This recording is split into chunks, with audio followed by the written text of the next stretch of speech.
Well, you got the guys who are in the gym and they're trying to get huge and big, which sometimes that's a little unnatural. I think most people just want to be healthy and live a good quality of life, and that's where I come in. So it's like Spider-Man. You're strong, but you ain't strong. There you go. Yeah, that's good. I like that. I like that analogy. School, I think school should have been canceled because some of those kids that didn't want to riot or were scared of other kids who were rioting, they were in danger, and so were the teachers and the faculty there. And if they were there, they would have destroyed the school. And that's in Baltimore. They don't have that many schools there, so I think it was a good idea to cancel school.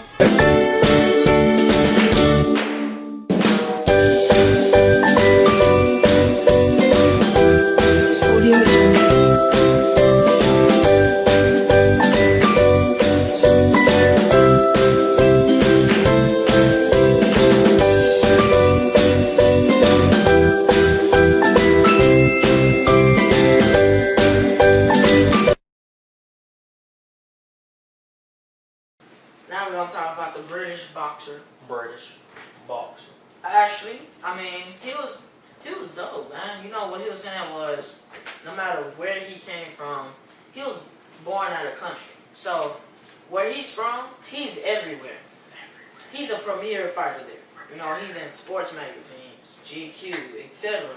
But in America, he's relatively unknown. I mean, I didn't know him until I met him, and I follow sports. So even though he's not known, he's still going and fighting to be known.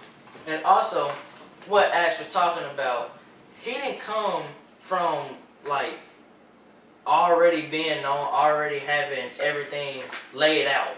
He had to start by his own will, basically. He had to start off by training every day, practicing. I think everyone do. I know, but I'm saying, but him, like, he didn't start from the middle. He started from the bottom. What are you talking about? And now he's here. No, not every boxer. What are you talking about? Not like most boxers, they start from like the hood or they start from like poverty. But him, he started from like the bottom and he worked his way up. What? He started from the bottom. Now he here. Okay, whatever. But anyway, I was talking to him and I asked him if he had like a daughter or son, would he want them boxing? He said no.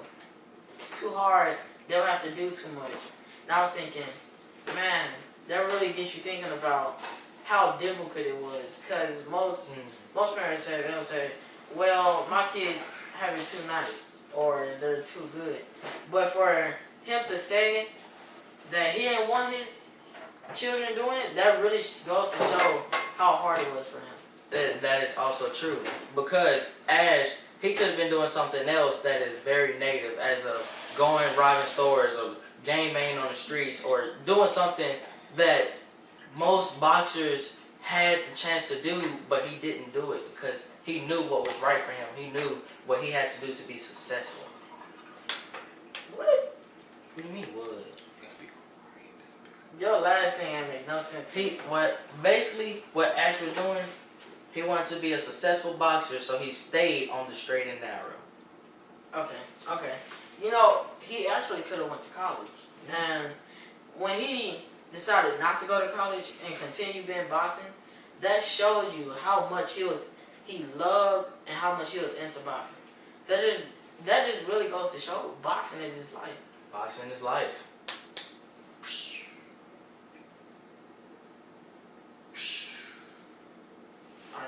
Alright, what's up? We are STI740 and we are back with another great interview at Floyd Mayweather's gym.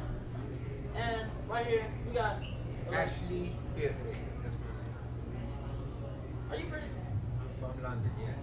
Bro, that accent is dope, bro. Okay, thank you. Alright, so let's go ahead and get into it. What do you want people to remember you in 50 years from now? That I did it my way, that I fought the best, and I inspired the next group of kids that coming up. If they follow their dreams, that they can be anything they want to be. Well, what they're saying at the beginning, you didn't really like introduce yourself. Can you tell us a little about who you are and what you do?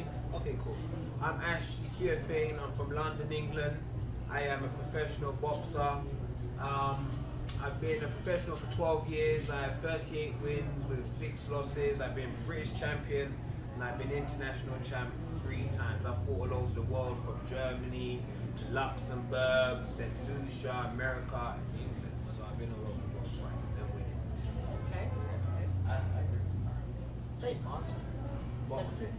Bro, that's Boxing. box. Alright, so say you were to become the best fighter there is, would you think about investing back into your career? It's always good to give back if you can, you know, because there's always the next generation what is going to come up, and everyone needs a helping hand, be it if it's financially, if it's with words, like motivational words. So I think you always have to give back, because most boxers don't come from rich backgrounds. Majority of boxers come from humble beginnings, so that's why a lot of times they do stuff for the kids and for their community where they came from. You always have to give back, because it's where you come from, what made you who you are today. So, All right. So what about your experiences? What is some experiences that you made that we don't have to go through?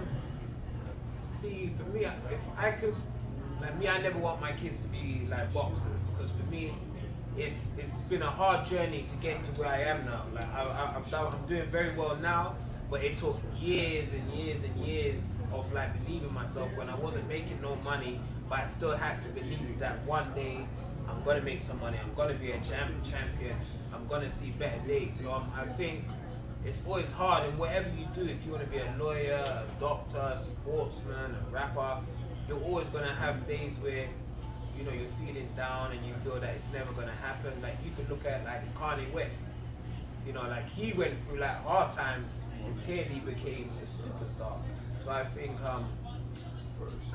you have to go through hard times to become great or to achieve what you want to achieve. Like with you two young guys, whatever you want to be in life, 10 years, 20 years time, it's not going to be a straight road. There's going to be ups and downs, but you always have to just keep working through it. So I think you have to embrace the journey, and you have to know that it's never going to be easy, but you can achieve your dreams if you work hard. So that's for anybody. So it's hard to say you don't want like someone to go through it, but hard times will make you stronger in the long run.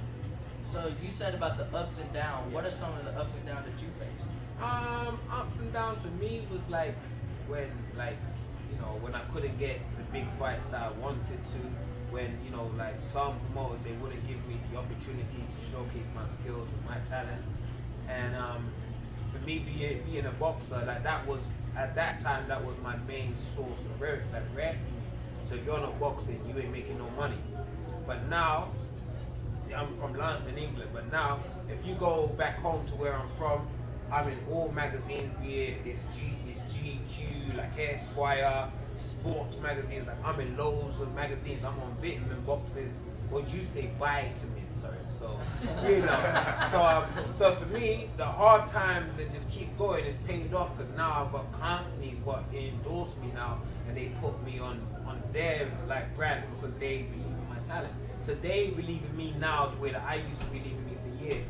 But it took other folks years to see what I saw. So, You said that if you're not boxing, you're not getting paid. Yeah. And you didn't have money coming in. Yeah. So how did you support yourself while you didn't have money? I don't know. I made it happen. I lived on a small budget. That's what it was. Being real, like when I was raised, my mom was a teenager. Like when she had me, so times were tough. So I was always used to living on a budget. So when times did get hard, I just, just go back to what I was used to growing up. Just the bare minimum to get by. But it worked out. It worked. So what would you say would be one of the biggest regrets that you ever made? I like to say, alright, there's two things here. I'm gonna say I don't believe in regrets, because everything, the mistakes you make, they make you who you are today. But at the same time, when I was younger, What are you now? Oh, I'm 34 now, so I'm old. I'm old now. So when I was younger and I was in school, my teachers wanted me to go to college, and I told them no, I'm gonna be a boxing star. I don't want to go to college. So that is the regret that I have, that I didn't go to college, because they saw that in me that, and I could have. And at that time, I was just starting out as a professional boxer. So I did have time to do that, but at that time I didn't think I did. But looking back, I did have the time to do it. So if I could, the only regret is that I didn't go to college. I know you can still do it now, but my schedule don't allow that now. But I'm good. No. But it's cool though. But that's just one thing. So that's why I think whatever you're doing, that education is important. You have to have that. That's different life. So if you would have went to college, do you think you would have been better than what you are today? No, whatever, because I'm still qualified in sports or whatever, because I went to I don't know, like what it's like the next stage down from college. So I did do I done like 3 years at like a lower level that I done in sports and stuff. Yeah, like stuff like that. So I still studied in sports, and throughout years I was doing like different courses and that to advance my mind and to learn little stuff. I just didn't enroll in like college per se, but I still, that's just on what, like, there's loads of folks who never went to college who still went on to be great in their fields. That's just something that I wish I had went to for the experience. So, you have that British accent. Do you speak British? British. I don't know. Like, this is just. I've been in America now for 10 years, and I'm proud to keep onto my accent. I'm trying my best, but it's very unfunny, because when I do go back or when I do interviews here, a lot of British people watching, they always say that I sound American now. So it's weird. When I'm here, the Americans can tell I'm not from here, but back home, the Londoners, the British people say that they can hear that I've changed my voice a little bit. It's changed. So is there a way you can say STI 740? STI 740. Where is it? STI 740. There you go. You just got different accents. Okay.